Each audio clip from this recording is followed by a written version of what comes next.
दृष्टि, मैं सच बता रही हूँ, जिसने तेरे साथ वो घटिया हरकत करने की कोशिश की थी ना, उसका चेहरा अगर सामने आ जाए तो गोली मार दूंगी मैं उसे। तानिया, जो अब भी गुस्से से भरी हुई थी, अचानक तेज आवाज में बोली। दृष्टि ने उसकी आंखों में गुस्सा देखा पर मुस्कुराई, हल्के मजाकिया अंदाज में बोली, लगता है जीजू की संगति का असर होने लगा है तुझ पर। तानिया ने एक पल कोई रिएक्शन नहीं दिया। चेहरा अब भी सख्त था। उसकी आंखें गुस्से और डर के मिले जुले एहसास से भरी हुई थीं। फिर उसने धीरे से कहा, तू समझ पा रही होगी ना, उसने तेरे साथ क्या करने की साजिश रची थी। अगर आने टाइम पे नहीं आता तो ना जाने क्या होता। दृष्टि बालकनी की रेलिंग पर हाथ टिकाए खड़ी थी। हवा में हल्की सी ठंडक थी, लेकिन उसके मन में जो बेचैनी थी वो किसी भी मौसम से भारी थी। पीछे से तानिया आई, उसके पास खड़ी होकर बोली, दृष्टि, सच में अनय टाइम पर नहीं आते तो कुछ भी हो सकता था। दृष्टि ने सिर झुकाया, एक पल सोचा, फिर बोली, हाँ तानिया, तू सही कह रही है। अनय को जब इस बारे में पता चला तो वो एकदम आग बबूला हो गया था। उसी वक्त उसने अपने असिस्टेंट को लगा दिया इस पूरे मामले को ट्रेस करने के लिए। दृष्टि, तेरे हिसाब से उस पार्टी में सारे ऑफिस के ही लोग थे ना? मतलब जिसने भी ये किया वो अंदर का ही कोई है। क्या तुझे किसी पर शक है? आई डोंट नो यार, मेरे साथ ऐसा पहले कभी नहीं हुआ। इतनी सारी पार्टीज अटेंड की हैं, कभी किसी ने मेरी ड्रिंक में कुछ मिलाने की कोशिश नहीं की थी। ये पहली बार था। और अजीब बात यह है कि वो कुछ कहकर रुक गई। तानिया ने धीरे से पूछा, क्या? मुझे लग रहा है ये बस कोई छिछोरा हरकत नहीं थी, ये प्लान था, किसी ने जानबूझकर किया। तानिया ने उसकी आंखों में देखा, फिर थोड़ा सख्त लहजे में बोली, तू टेंशन मत ले। अनय को देखना, जब बात तेरी होती है तो वो रुकता नहीं। वो उस घटिया इंसान को ढूंढ कर ही दम लेगा, और इस बार वो बख्शेगा नहीं। दृष्टि ने हल्का सा सिर हिलाया। चेहरा अब भी उतरा हुआ था, लेकिन उसकी आंखों में अब डर से ज्यादा इरादा था। दोनों धीरे धीरे सीढ़ियों की ओर बढ़ गईं, पर मन में एक ही सवाल था, क्या वाकई वो अंदर का ही कोई था? दृष्टि और अनय अब थोड़ा हल्का महसूस कर रहे थे। तानिया और आर्य को बाएं करते हुए दोनों ऑफिस के लिए निकल गए। दृष्टि का चेहरा भले शांत लग रहा था, लेकिन उसकी आंखों में अभी भी कई सवाल जिंदा थे। जैसे ही उनकी कार मुड़ी, तानिया ने पीछे मुड़कर देखा, फिर अपना पर्स उठाकर अंदर जाने को हुई कि तभी किसी ने पीछे से उसकी कमर थाम ली। अगले ही पल वो सीधे आर्य के सीने से टकरा गई। आर्य ने मुस्कुराकर कहा, संभल के मैडम। जबकि तानिया खुद को संभालते हुए दोनों हाथ उसके सीने पर रख चुकी थी।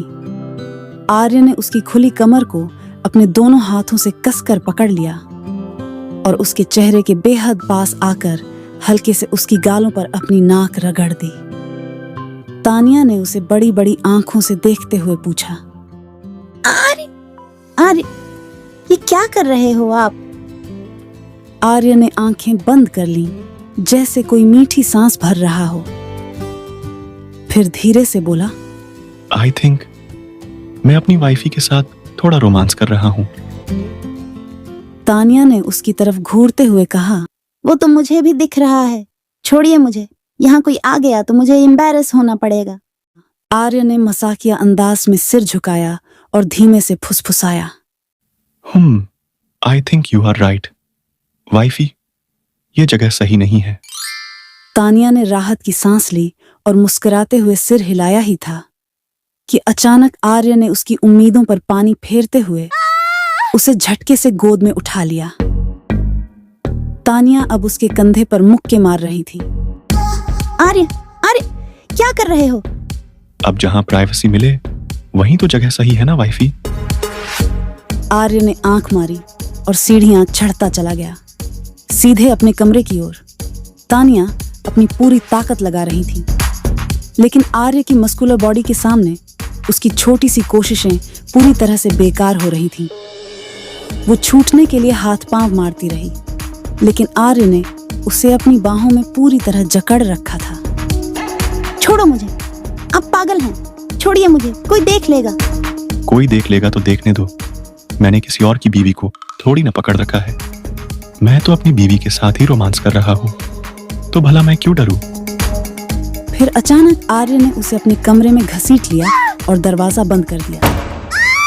तानिया चिल्लाई, लेकिन आर्य की आंखों में एक शरारत थी जो उसे और भी नर्वस कर रही थी।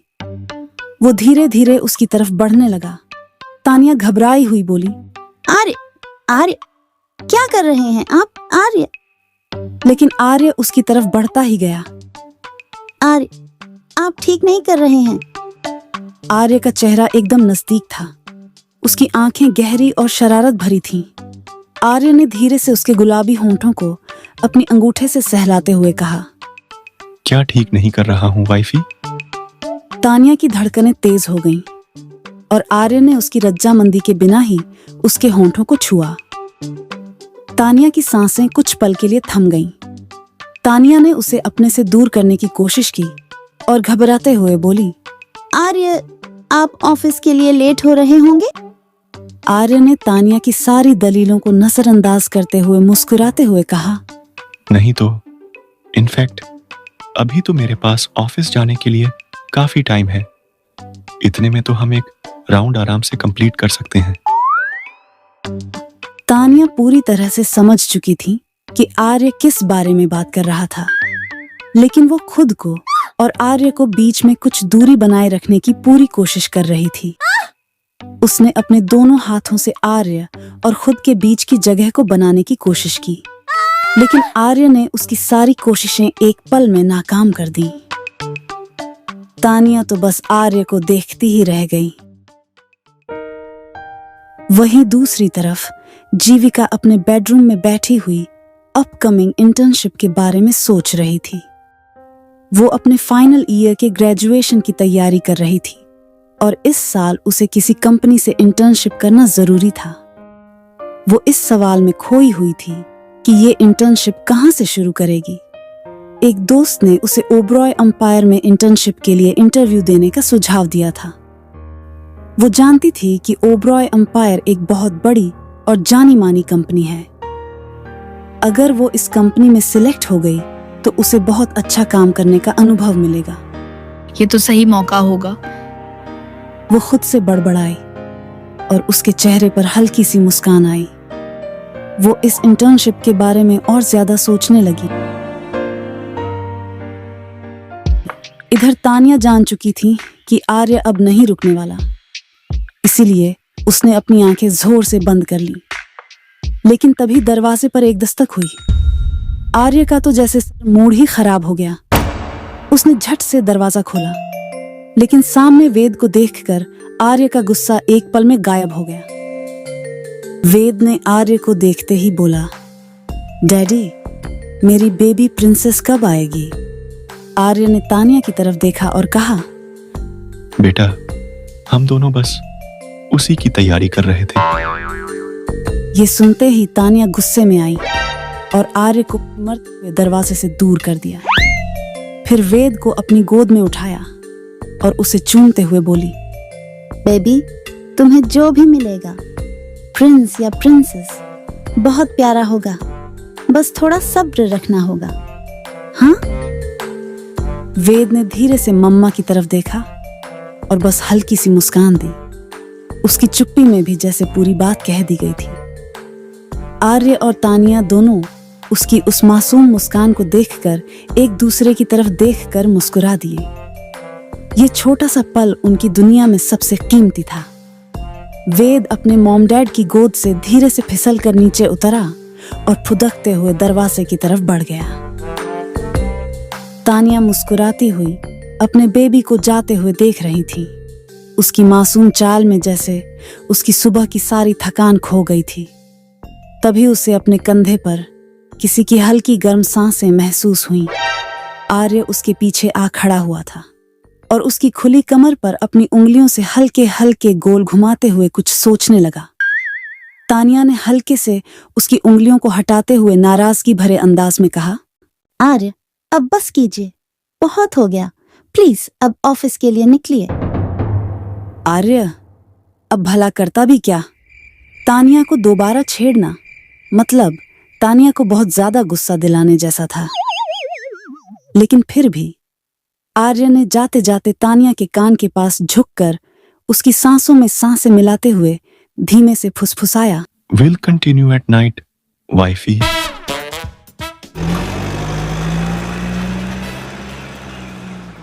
वही युवान बालकनी की रेलिंग पर झुका हुआ था। उसके माथे पर शिकंज थी और दूसरी तरफ फोन की स्क्रीन रोशनी फैला रही थी। उसकी उंगलियां एक तस्वीर पर थम गईं। अवनी किसी और के बेहद करीब। उस शख्स के चेहरे पर स्माइल थी, जैसे कोई जीत की ट्रॉफी हाथ लग गई हो।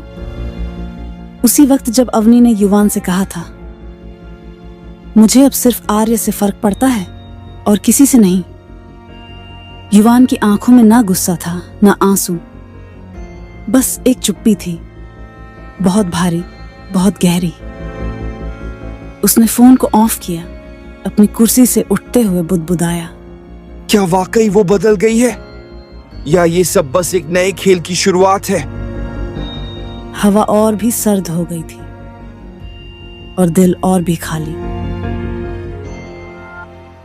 लोकेशन अवनी का अपार्टमेंट।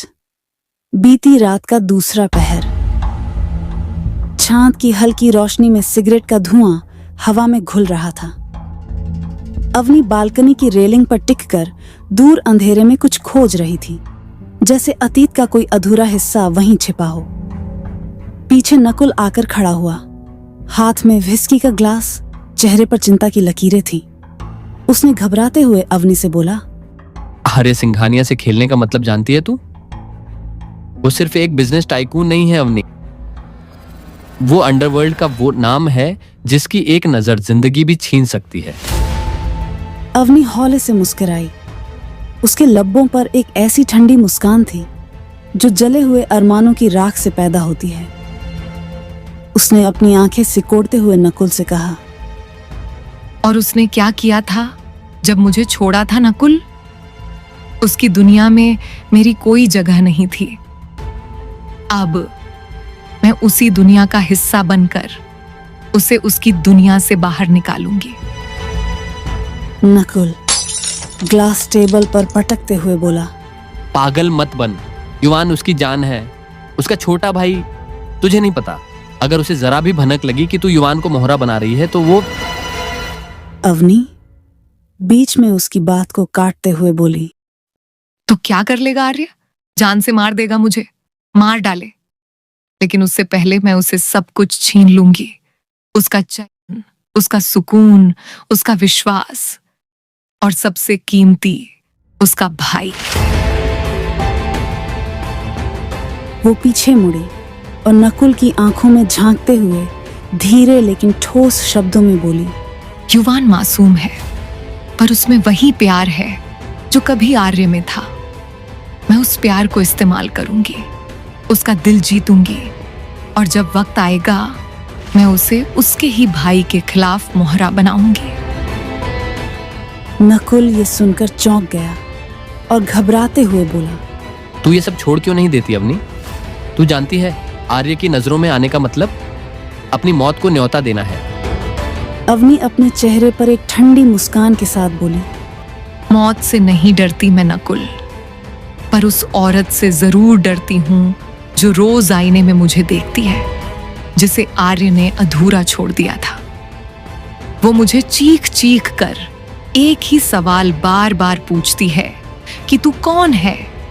अब वो औरत अधूरी नहीं रहेगी नकुल, अब मैं आर्य को अधूरा बनाऊंगी। ये कहकर वो फिर से बालकनी की रेलिंग से सामने की तरफ दूर देखने लगी, शायद युवान का अपार्टमेंट। अवनी धीरे से बुदबुदाई, बस कुछ दिन और, फिर वो खुद मेरे पीछे आएगा, और जब आएगा मैं उसे उसी रास्ते ले जाऊंगी जिससे मैं आर्य का सब कुछ छीन लूंगी। और अगर आर्य सब समझ गया तो? अवनी हल्के मुस्कुराते हुए बोली, तब भी खेल मैं ही जीतूंगी, क्योंकि इस बार मैं नफरत से नहीं, प्यार से वार करूंगी। जो दिख रहा है वो ही सब कुछ नहीं होता। एक तरफ मासूम युवान जिसे पहली बार किसी की आंखों में खुद के लिए अपनापन दिखा, दूसरी तरफ अवनी जिसकी आंखों में मोहब्बत कम, मक्कारी ज्यादा थी। आर्य सिंघानिया का एक झूठा यकीन और उसका सबसे बड़ा दुश्मन उसकी ही छांव में पल रहा होगा। खेल अब भी शुरू हुआ है, एक चाल जिसमें दिल बिछेंगे और नीयतें बेनकाब होंगी। क्या युवान वाकई अवनी के प्यार में गिरने वाला है, या आर्य अपनी दुनिया में हो रहे इस साजिश को भांप चुका है? क्योंकि जब बात सिंघानिया परिवार की होती है तो हर चाल के पीछे एक वार छिपा होता है।